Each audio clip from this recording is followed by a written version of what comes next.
Un plaisir de vous avoir une nouvelle fois dans votre émission Face à l'opinion. Nous allons parler de cette déclaration du cardinal Ambongo qui doute de la tenue des élections le 20 décembre 2023 de la réplique de la CENI. On parlera également de la campagne électorale lancée depuis le 19 décembre dernier. Et enfin, on parlera du candidat que nous recevons sur ce plateau parce que, on va le dire clairement et sincèrement, c'est un candidat. Il est candidat député provincial à Bandalungwa, Monsieur Patrick Eyalé.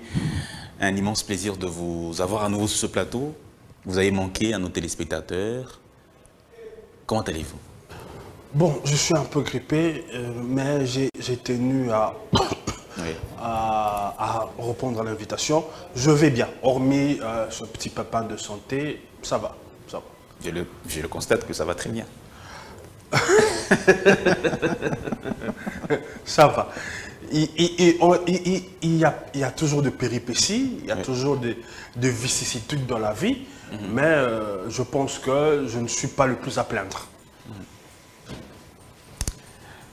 D'accord. Monsieur Patrick Eyalé, on va directement aborder la question des élections, prévues le 20 décembre.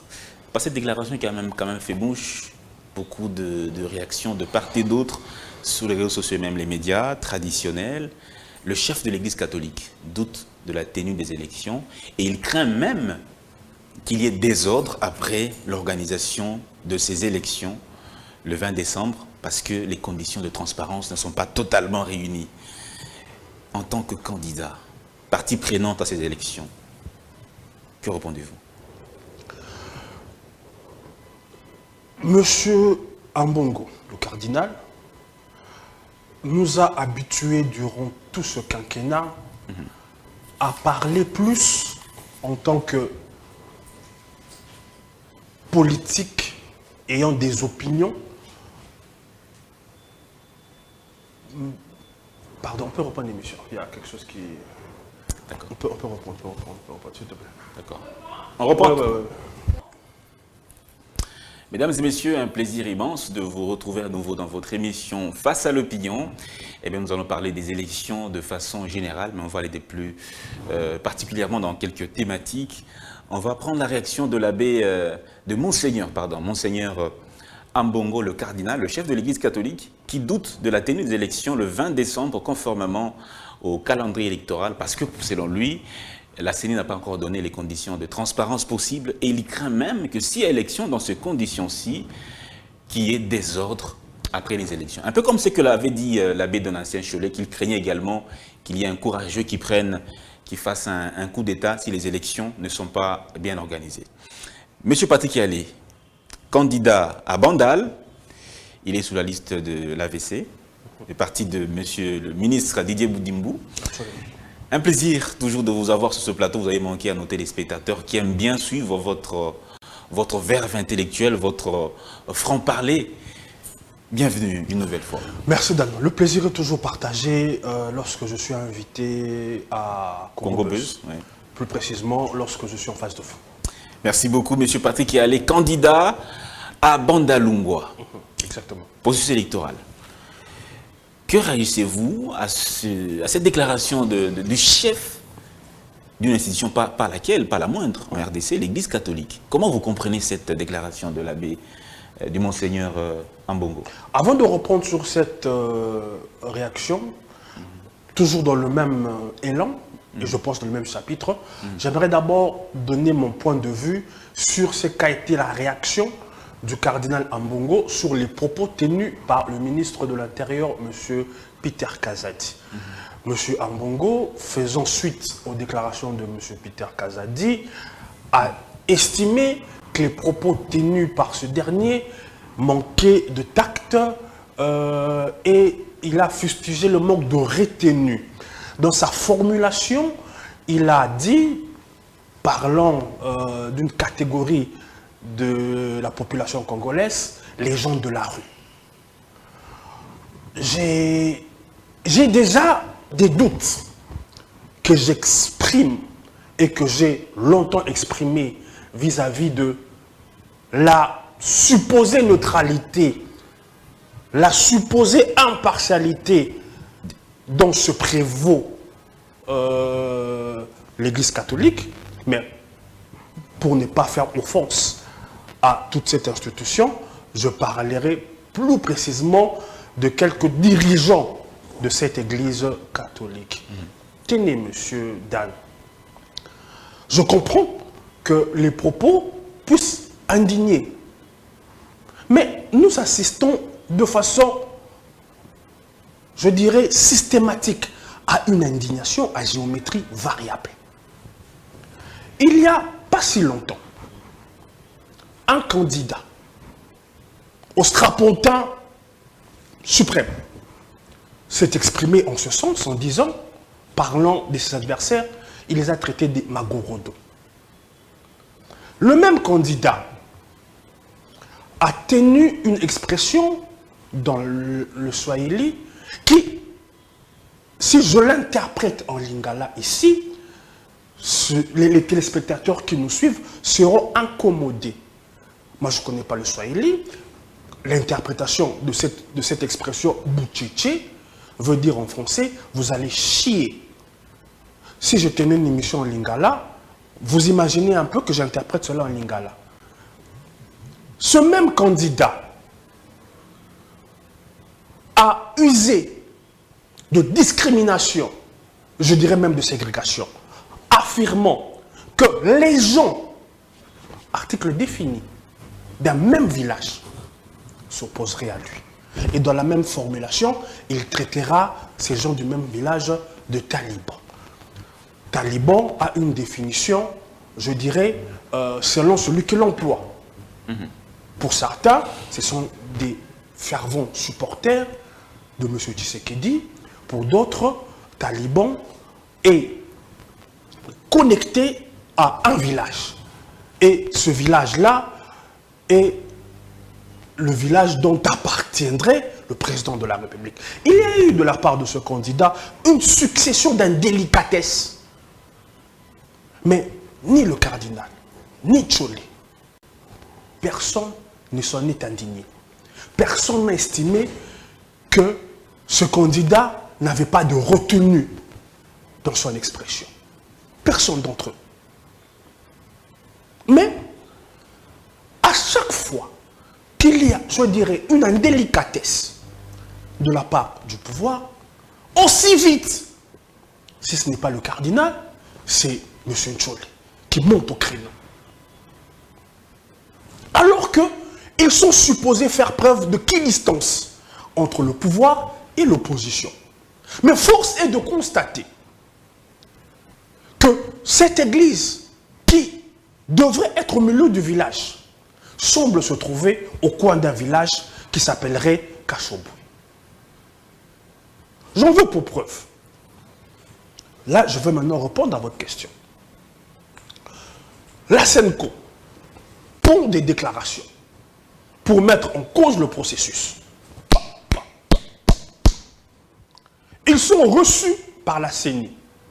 Point par point, la CENI balaie leurs accusations fallacieuses.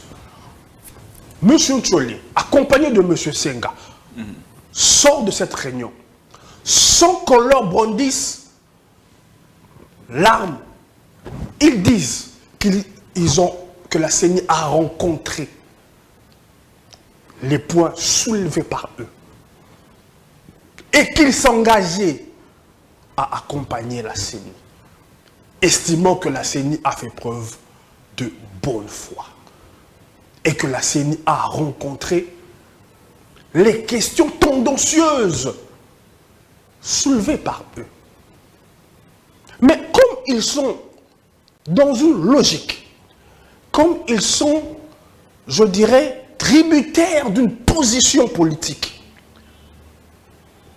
il n'a pas fallu une semaine pour que le même Tcholé fasse un revirement pour tenir une déclaration, pour dire que seuls les résultats que donnerait leur mission d'observation devraient être pris en compte.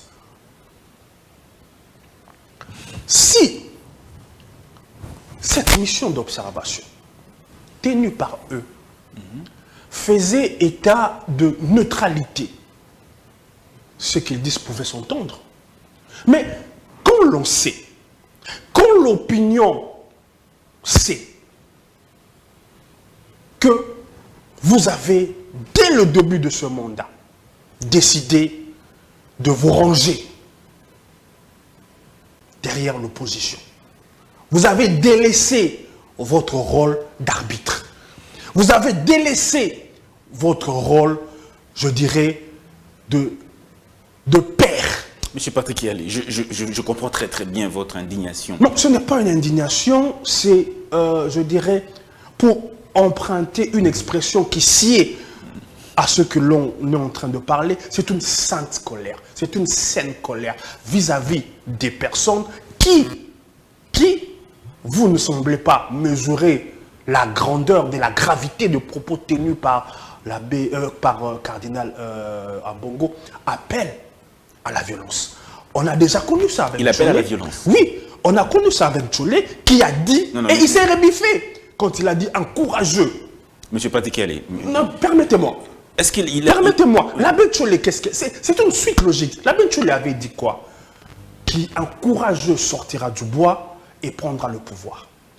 Et nous avons la déclaration du cardinal qui dit qu'il n'y a pas de transparence et qui, je dirais, prophétise une prophétie de malheur, bien entendu, qu'il y aura chaos. Vous comprendrez qu'ils sont dans un schéma, vous comprendrez qu'ils sont dans une posture, laquelle posture les exige qu'ils fassent des prédictions, des incantations, des imprécations pour un chaos. Monsieur Patrick Yali, êtes-vous sûr d'être resté fidèle à leur déclaration? Absolument. Absolument. Mais l'abbé Tcholé n'a-t-il pas dit qu'il y aurait un courageux qui prendrait le pouvoir? Si on veut faire de l'exégèse, il appelait un coup d'État. Il appelait un coup d'État. Fort heureusement pour lui, il s'est rebiffé. Il a dit qu'on aurait mal compris ses propos. Non, on n'a pas mal compris ses propos. C'est-à-dire, dans un état normal, les évêques catholiques appellent à un coup d'État. Donc c'est comme ça que les choses se présentent, Monsieur Patrick Yali. Dans un état normal, les évêques, comme nous sommes dans un pays laïque, n'auraient pas autant de, je dirais, de droit à s'exprimer sur des sujets politiques dans un état normal et laïque. Mais quand vous me posez la question, comment dans un état normal des évêques on appelle à... Non, c'est une question. Est-ce une évidence que les évêques appellent à un coup d'État? Cela ne souffre, je dirais, à mon point de vue, cela ne souffre d'aucun, je dirais, d'aucun nombre de doutes qu'ils sont dans un schéma de refus d'accepter les résultats qui sortiront des urnes. Ils sont dans le schéma d'une contestation, ils sont dans le schéma d'appeler à une, je dirais, à une révolte, voire même une guerre civile. C'est-à-dire tous les moyens qui pourront permettre de mettre fin au pouvoir de M. Tshisekedi sont bons à exploiter pour eux. C'est l'impression. Je ne dirais même pas c'est l'impression, parce que cela dépasse le stade de l'impression. Cela n'est plus une impression. Vous accusez la CENI.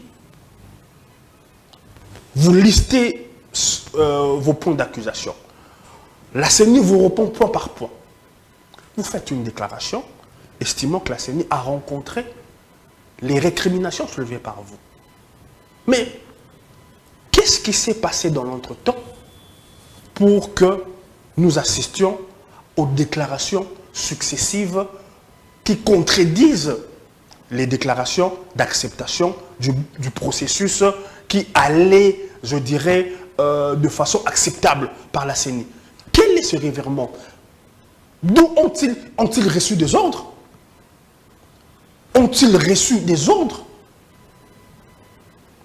Mais la question qui mérite peut-être d'être posée, c'est celle de savoir, est-ce que les évêques catholiques ont-ils tort de faire ce constat-là qu'ils risquent d'avoir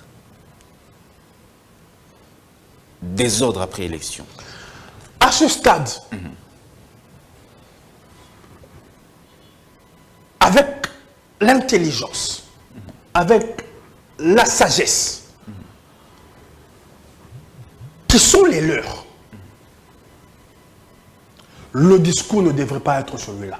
Ça devrait être lequel, selon vous? Le discours devrait être celui d'appeler les partis à l'apaisement. Le discours devrait être celui de pousser à, je dirais, à la concorde. Et non celui de jeter de l'huile. À ce stade ici, faire des déclarations prémonitoires telles que j'ai eu à entendre du cardinal, en faisant le lien entre la position, je dirais, clivante qu'il a eue en traitant une catégorie de la population des gens de la rue. Quand je fais le chiasme de ces déclarations, ces multiples déclarations, on se rend compte que la CENI est une branche de l'opposition. La CENI, la SENCO. Non, la SENCO est une branche de l'opposition. Monsieur Patrick Iyalé, vous connaissez bien la position des évêques catholiques. La plupart des fois, à chaque régime, ils sont un peu similaires à l'opposition, un peu comme vous le faites. Et cela, je vous ai toujours posé cette question. Est-ce que c'est étonnant de voir l'Église catholique s'opposer au pouvoir, même à la CENI, à certains sujets? Parce qu'on l'a vu dans le passé, ça n'a pas commencé qu'avec le président Tshisekedi. Est-ce que c'est étonnant pour vous de voir cette posture? La SENCO, je vais apporter une nuance. L'Église catholique ou la SENCO, cela va de soi, n'a pas toujours été systématiquement opposée au pouvoir en place. À certains sujets. Au pouvoir en place et sur certains sujets, si je peux reprendre votre formule. Le cardinal Etchou, par exemple, était un très bon ami du maréchal Mobutu. Et ils ont entretenu des relations, je dirais, particulières. C'est pour vous dire que il n'y a jamais eu que des tensions. Il va sans dire que le cardinal actuel n'entretient pas ce genre de relation avec le président actuel. Est-ce le cardinal Monsengo non plus avec Joseph Kabila à l'époque? Le cardinal Monsengo non plus n'entretenait pas de relation, je dirais, particulière. Mais grande a été ma surprise d'observer qu'après que M. Kabila et son épouse ont pris congé du pouvoir, que les mêmes personnes, la même structure, a entretenu et continue à entretenir des relations particulières avec le couple Kabila. Qu'entendez-vous par relation particulière, M. Patrick Iyalé? Soyez sincère. Par relation particulière, j'entends par là la succession des loges envers le couple présidentiel. Vous avez raté l'épisode où le cardinal Ambongo disait à Mme Olive Lembe que le couple A bénéficie de son soutien inconditionnel et que les Congolais avaient encore grand besoin d'eux. C'est alors que ils nous disent qu'ils sont, je dirais, le symbole de la cohérence. Ils sont la cohérence même personnifiée. Mais permettez-moi, sauf leur respect, de trouver ce genre de choses tout sauf cohérent. Monsieur Patrick Iyalé. Je crains que nous ne soyons dans, je dirais, la même la même sensation pourquoi qu'avait éprouvé Lumumba en son temps. Pourquoi? Quand Lumumba demandait aux gens de l'Église de ne s'occuper que des affaires de l'Église. Je crains. Vous partagez quand même ma crainte et la crainte de Lumumba. Monsieur Patrick Yali, je suis journaliste et je ne peux pas prendre position. Ceux qui nous regardent pourront comprendre la crainte qui est mienne et qui était la crainte de M. Lumumba. Quant aux positions ambiguës. Il gagnerait quoi, monsieur Patrick Yali? Sincèrement, que gagnerait-il? Monsieur Dan, si j'avais la réponse... Qu'est-ce qu'il gagnerait à soutenir Moïse Katumbi, à soutenir, à être dans le schéma du chaos? Il gagnerait quoi, monsieur Patrick Yali? Si j'avais la réponse de intelligent que vous êtes, si j'avais la réponse de ce que cherchent réellement les gens en soutane, je vous la donnerai. Parce que ceux qui sont médiocres hier sont aujourd'hui des personnes convenables, fréquentables, appréciables.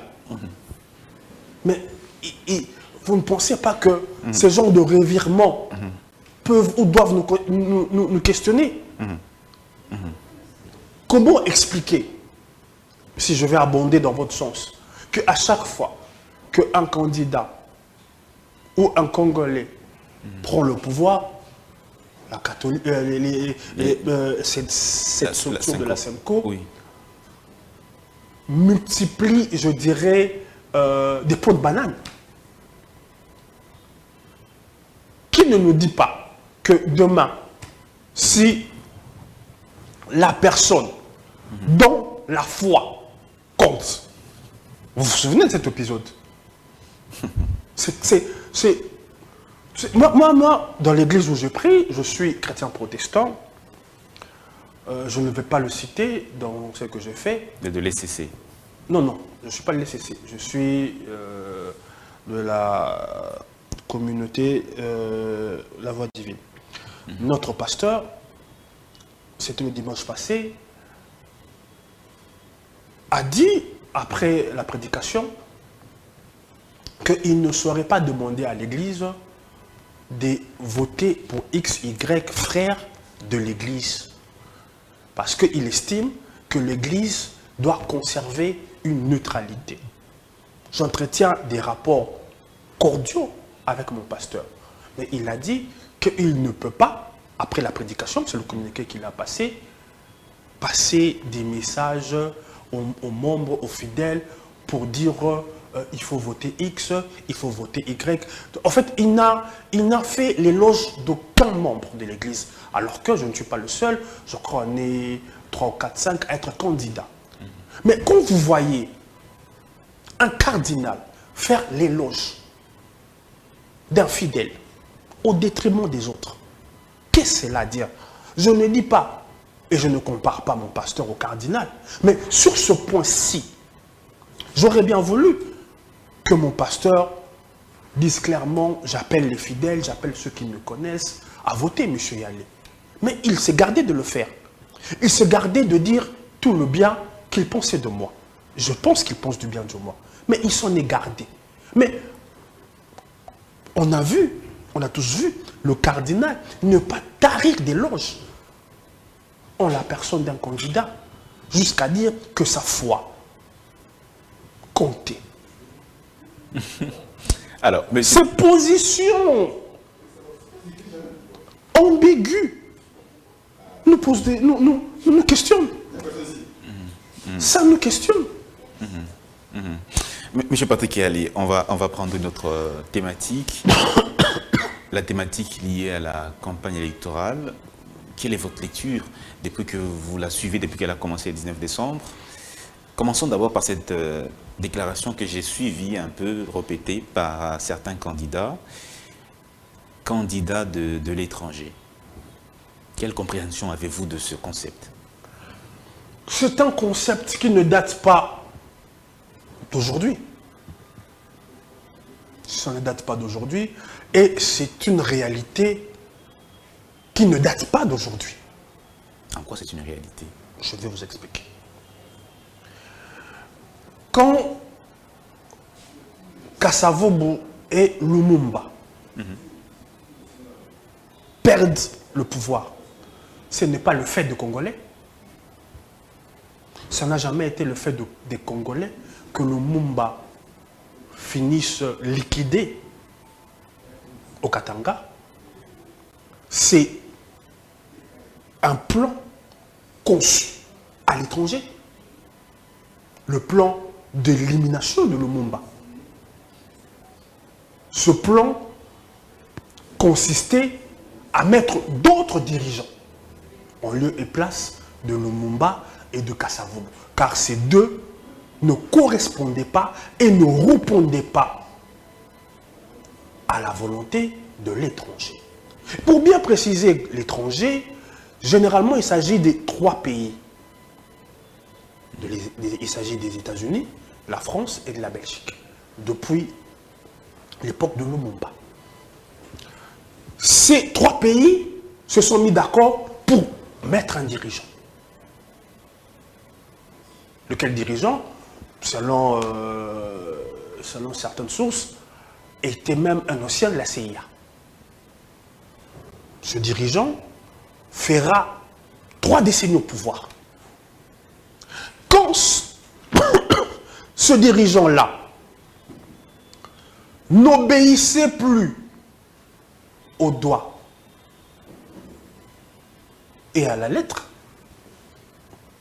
aux injonctions de l'étranger, quand les intérêts ont cessé d'exister, on enverra M. Bill Richardson dire à M. Mobutu, placé par l'étranger, que monsieur, votre temps est fini. Vous devez quitter le pouvoir. L'étranger se choisira quelqu'un pour présider à notre destinée. Cette personne a été recommandée à l'étranger par M. Kagame. Il s'agit de Mzee Kabila. Il y a une force militaire qui s'est mise en place, coordonnée par le Rwanda, à travers son chef d'état-major, qui deviendra notre chef d'état-major, et cette force appelée AFDEL a recouru à un Congolais pour légitimer l'invasion qui se préparait depuis quelques années. Cette invasion, qu'on appellera abusivement guerre de libération, mettra à la tête de ce pays le choix de l'étranger. Kagame. Non. Mzee. Mzee Laurent Désiré Kabila. Mais Mzee, proposé par Kagame. Proposé par Kagame, parce que Kagame, depuis, entretient de relations privilégiées avec les 3 pays cités. Kagame. Kagame, il entretient des relations privilégiées. Avec? Particulièrement les États-Unis. Avec la France, ce n'est pas des relations privilégiées, mais c'est une relation, je dirais... Les États-Unis qui ont suspendu l'aide militaire au Rwanda. J'en viens. Avec la France, c'est une relation de culpabilité. La France se sent coupable de ce qui s'est passé au Rwanda. Alors que, on en reviendra. Je risquerai de me perdre. D'accord. Donc, on se retrouve avec Mzee Kabila, volonté de l'étranger. Proposé par Kagame. Proposé par Kagame. Mzee Kabila, qui a accepté de jouer le jeu, se révoltera contre le plan qui a été mis en place et dont lui était le pantin, le proxy, la marionnette, pour prendre les expressions qu'on a appris diront c'est quinquennat. Et c'est tout à son honneur, Mzee se rebellera. Il décidera de chasser les Rwandais et il ira, je dirais, en croisade contre l'étranger. Parce que ces derniers voulaient avoir, je dirais, de l'ascendance sur la République. Le même schéma est en train de s'appliquer aujourd'hui. Permettez-moi de cheminer doucement pour comprendre que ces faits et cette réalité ne datent pas d'aujourd'hui. Mouzé sera liquidé. On ne sait jamais, on ne sait pas à ce jour qui en sont les tireurs de ficelles. Vous pensez que l'assassinat de Mouzé est une affaire congolo-congolaise? Des questions à se poser. Des questions à se poser. Quand Mouzé décide et revêt l'habit nationaliste, de patriote, on le liquide. On le liquide. L'étranger.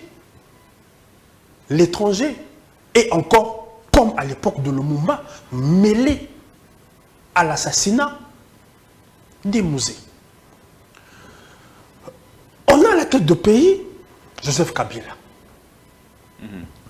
Posons-nous la question. Était-ce une volonté congolo-congolaise? Quand l'on voit comment, juste après, M. Louis Michel prendra le président Kabila et l'amènera successivement en Belgique, en France et aux États-Unis pour qu'il soit adoubé.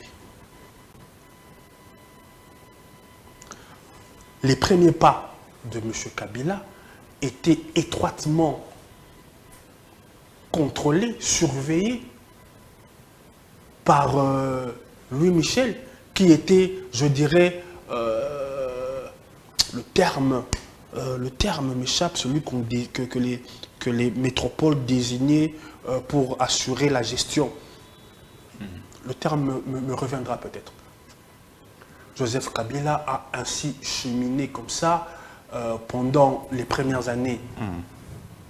Mais lui, comme son père, décidera de se rebeller contre l'étranger. S'en est suivi tout ce qu'on a connu pendant les 18 ans, non pas, je dirais, les 5 dernières années de la gestion de Kabila, où vous sentez l'oppression de la communauté internationale.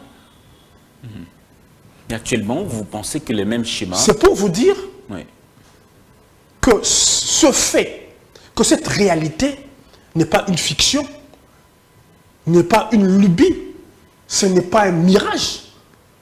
Cette réalité existe et a toujours existé, où vous avez l'étranger qui vous impose des dirigeants. Quand ils n'ont pas reçu à vous imposer le dirigeant, ils veulent contrôler le dirigeant qui est en place. Quand ils n'arrivent pas à le contrôler, ils vous peignent comme l'enfer, comme l'enfer sur terre. Tout ce qu'on observe comme récrimination, comme atteinte aux libertés, atteinte à ceci, à cela, vous entendez pareille récrimination vis-à-vis du Rwanda. Pour que nous obtenions un semblant de condamnation, il faut que nous multiplions les déclarations à l'ONU. Il faut que nous apportions une tonne de preuves. Même quand on apporte des preuves tangibles, vous sentez que l'étranger rechigne à dire clairement que le Rwanda agresse le Congo. Et ceux qui sont alignés derrière l'étranger ont du mal à dire clairement que le Rwanda, vous les reconnaîtrez, ils ont du mal à dire clairement que c'est le Rwanda qui agresse le Congo. Ça se justifierait par un certain deal qu'ils ont conclu déjà avec l'étranger, selon vous? Je n'ai pas, c'est des indiscrétions que je ne connais pas, mais dans les questionnements Je pas qui allait, on est à la fin. qui sont, Oui. qui on sont, va chuter. Oui, on va chuter. qui me taraudent, il y a des zones d'ombre qui me laissent penser que l'étranger a un candidat Et je vous ai, je dirais, montré le fil conducteur de la volonté de l'étranger. Et je vous ai donné un peu, je dirais, les signes qui montrent qui peut être le candidat de l'étranger. Mais si le candidat de l'étranger, comme vous le dites, arrivait à l'emporter, ça serait quoi la conséquence? La conséquence serait de, je dirais, perpétuer je dirais, le plan de l'étranger et du Rwanda. Ils ont un plan qui ne date pas d'aujourd'hui. Ils veulent un facilitateur à la tête du pays qui facilite, je dirais, la concrétisation. Monsieur Tshisekedi, le président, de bonne foi, a voulu, je dirais, pas rompre, mais a voulu contourner cela en proposant à monsieur Kagame de, je dirais, de chercher d'autres voies pour que, à l'issue, il y ait la paix. Mais visiblement, M. Kagame et l'étranger tiennent à leur schéma. Merci et beaucoup. Pour ce faire, ils ont besoin d'un facilitateur.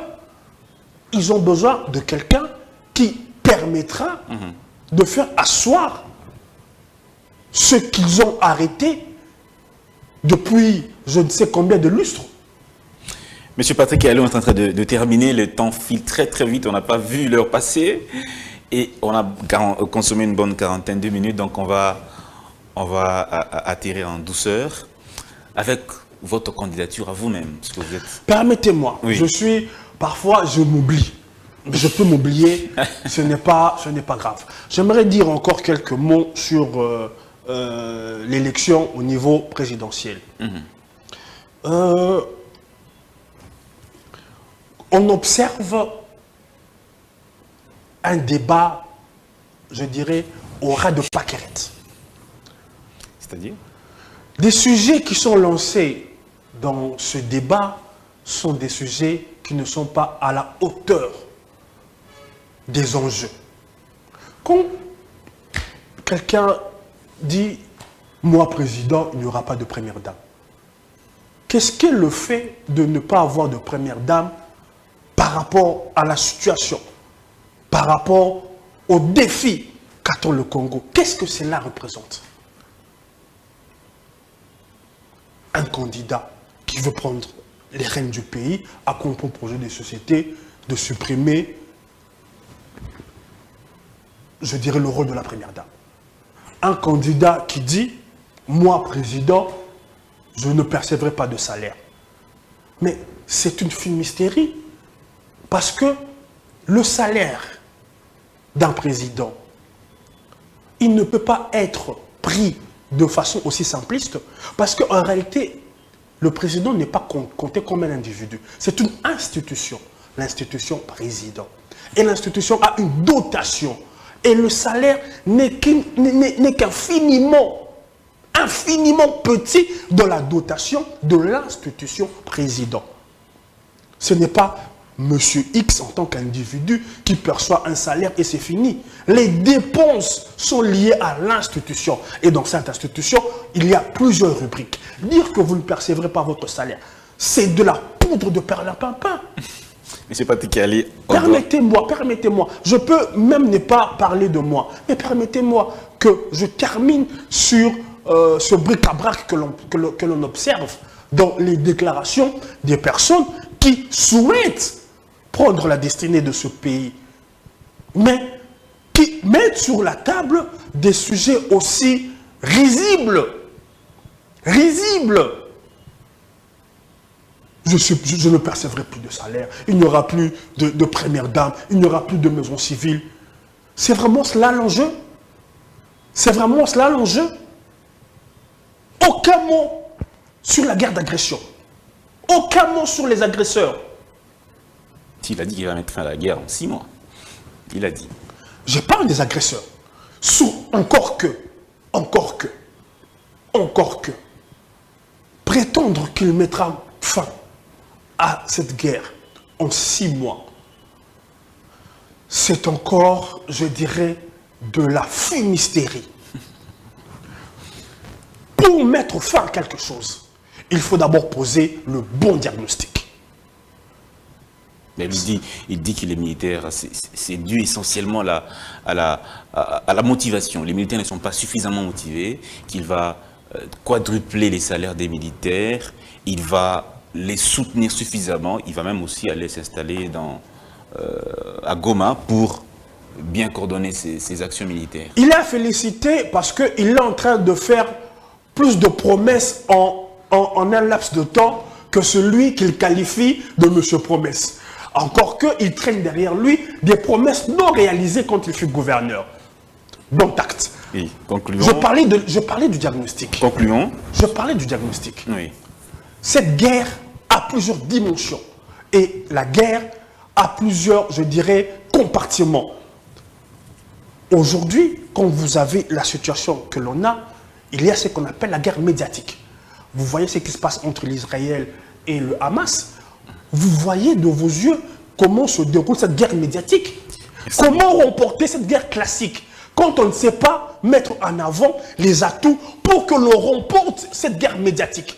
Cette guerre médiatique que nous devons mener contre le Rwanda. Si vous ne diagnostiquez pas le bon diagnostic, cette guerre ne sera même pas menée. Votre numéro de... Je suis Patrick Léalé, candidat à la députation provinciale numéro 54.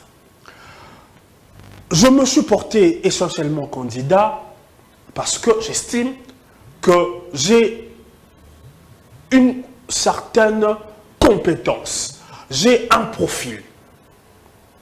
Au-delà de profil qui émarge ça et là, j'estime que le profil qui est le mien peut apporter un vent nouveau, peut apporter un réveil dans la commune de Banda-Longwa. Je l'estime d'autant plus que quand j'observe les acteurs qui sont mes challengers, quand j'observe le déroulement de la campagne où nous avons des candidats qui se font, je dirais, qui font du copinage avec les Koulouna pour terroriser les autres candidats, pour imposer leur candidature, je me dis, j'avais bon droit et j'avais amplement raison de me porter candidature. Merci. Pour faire échec et barrage à ce genre de comportement. Merci énormément, M. Je n'ai pas eu le temps de décliner ma vision. Malheureusement, il y a une autre émission qui doit commencer dans quelques minutes. Toutes nos excuses, M. Patrick Allé. J'espère qu'on aura également une autre émission avant la fin de la campagne pour que vous puissiez suffisamment étaler toutes vos idées pour le redressement de cette commune, la commune de Banda-Longwa. Je vous en sais regret. Une commune qui est fleuron. Merci énormément aussi à vous qui nous suivez. On va vous dire au revoir. Portez-vous très très bien, M. Patrick Allé. Et là, il sera toujours là pour vous servir. Votez-le, numéro 54 à Bandal. Il est un candidat. Il dit qu'il a les compétences de pouvoir bien représenter cette commune. Portez-vous bien. Au revoir. Compétences et profil. Au revoir.